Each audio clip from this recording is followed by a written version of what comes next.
Astrology. That's astrology. But that's Yeah. not what we're talking about. What we're talking about is, do you subscribe yourself to a faith belief, Christianity, Islam, Judaism, something like that. I am a proponent for Christianity because I believe a faith in Jesus Christ is the best way. And I believe it's the only way to eternal salvation. But other people believe different.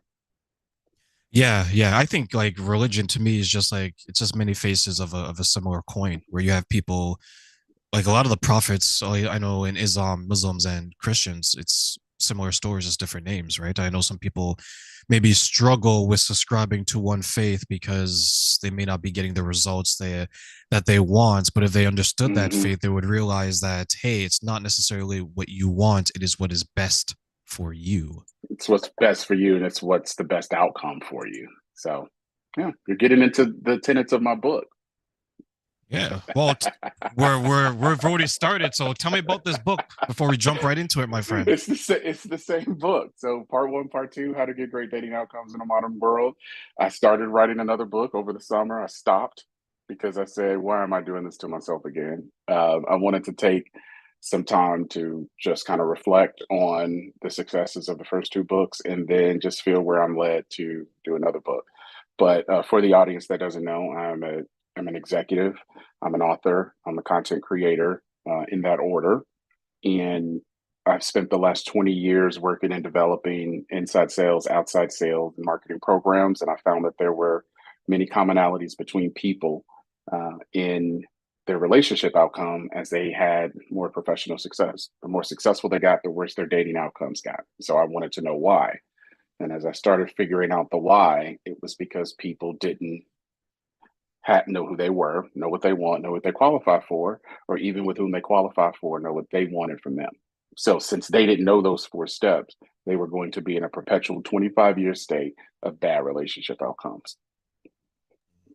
It's like a mortgage of misery when you said the 25 years of 25 years, just 25, and it's not that far off. If someone is born between 1970 and 1981, they've been dating for over 20 years, if they're not married, or they've been married once or married twice.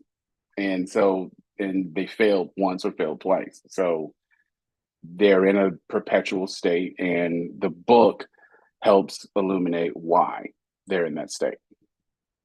I had a conversation since I know the last time, if you remember when we met when you came to Canada, I was telling you about the Mm-hmm. circle of friends, right? That I'm not Yes. that Mm-hmm. friendly with these days.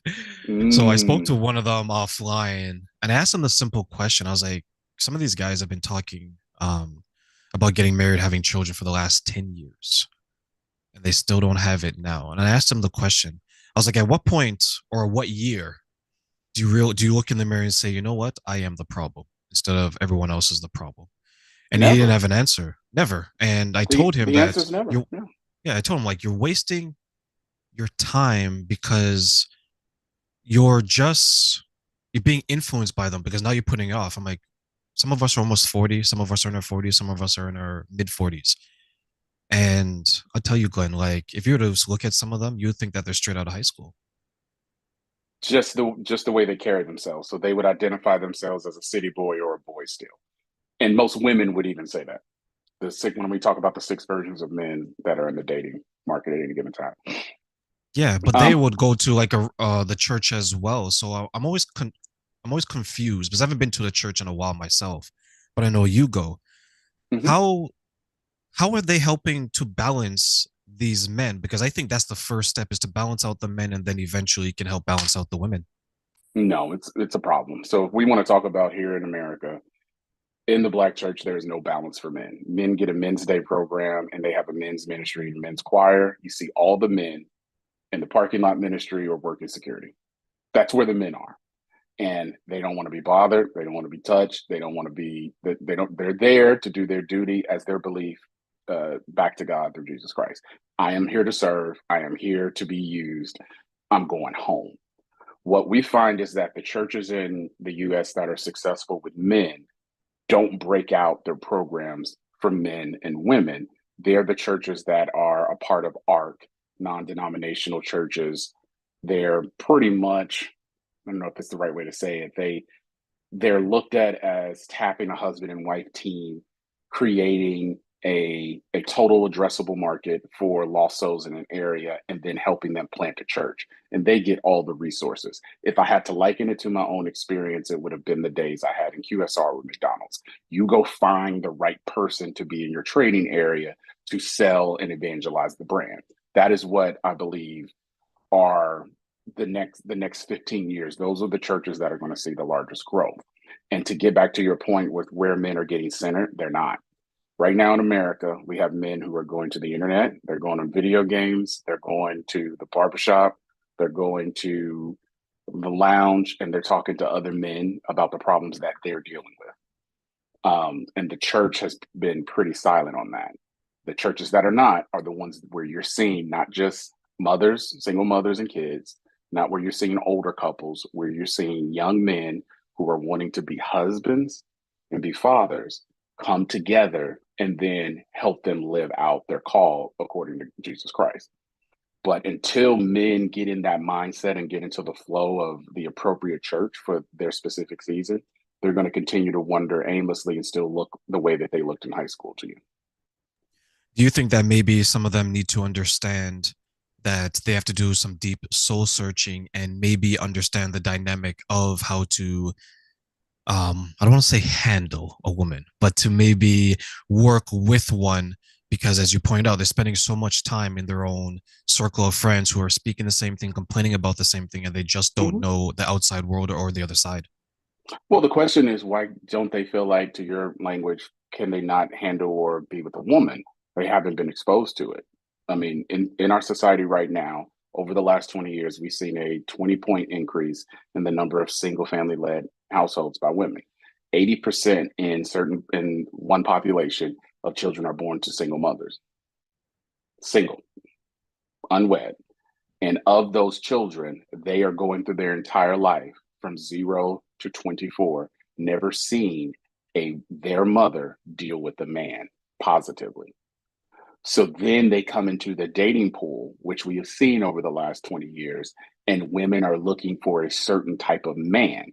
If that woman was not raised with a father in a household, the idea of a man is what her mama said she didn't like about her dad, and then she goes to the market and starts saying, this is what men need to be.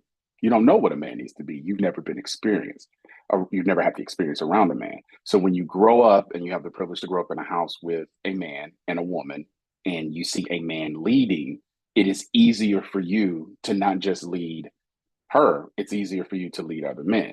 Men are tribal. We organize ourselves within hierarchies everywhere we go. We do it on the playground, we do it in the locker room, we do it on the schoolyard, and in the hallways of school and high school. We do it in college through fraternities. We do it through job opportunities. We know who's the boss and who's not. And then we go and do it in the military. We do it in the medical field. We do it in our trade area. Men are very easy to lead when they know leadership. I believe that there's something that God put in men where they're able to identify leadership quickly, especially if they've been exposed to poor leadership. It's like, you're not a leader, you're a manager. You're not a leader, you're a figurehead, which are different things. But being around other men and being around a leader is a lot better for all of society and for men to get the best outcome that they're looking for. But the men that you're talking about, they got to do some soul searching. I'm a fan of therapy. They need to go to therapy. They got to figure these things out that I'm communicating with a professional, because it helps them work through their reactions and their responses to the world, and more specifically, their responses to women.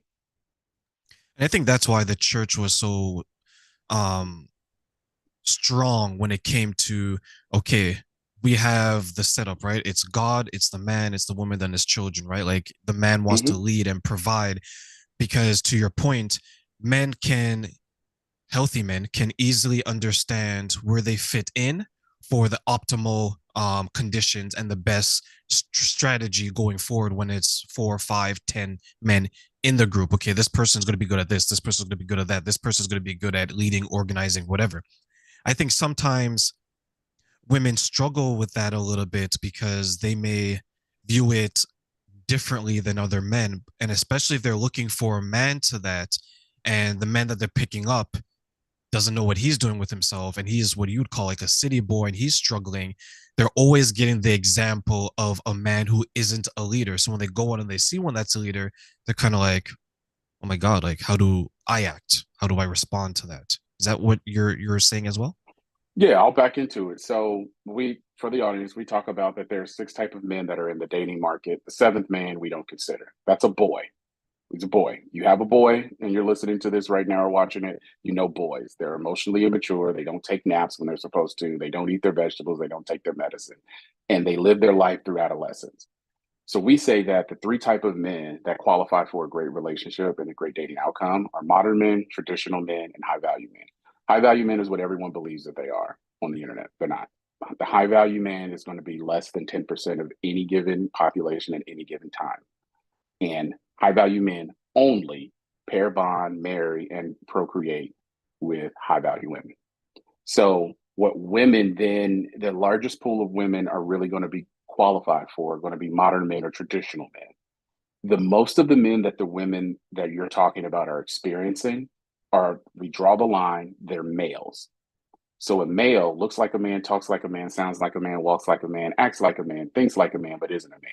He does not have the ability to evaluate a marketplace, evaluate a need, get a skill, and fix that need for profit and provision for his family.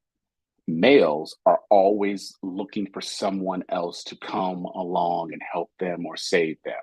That's why a lot of modern women and females get upset because they get engaged to, have children with males, and the male will never lead them, and they will never respect a male as a female and a modern woman. And then you have gals and you have gals, guys, and then you have city boys and city girls. The city boy is what these women are subscribing those toxic traits of unfaithfulness, promiscuity, deception, lies. But they have the three C's, which we call chemistry. We have conversation and comfort, where they feel comfortable around them. They give themselves to them typically because they look good and they have something physically that they want. But the city boy will never commit because the city boy is only about conquest and fulfilling those boyish adolescent needs. He has the money and the time now. And that's where you see some of your friends in your circle of friends who are, they're still in city boy stage or they're in male stage and they're in their 40s now and they can't get out. They don't understand how to get out. And the reason they can't get out is because they will say the examples that I've received of manhood are here. I thought I was mentored by a high value man, but just because he was an athlete doesn't make him high value. He was a highly compensated city boy. We say the fame component eliminates men from high value status automatically. So if you are an athlete, an entertainer, a preacher, or a politician, your relationship outcome comes different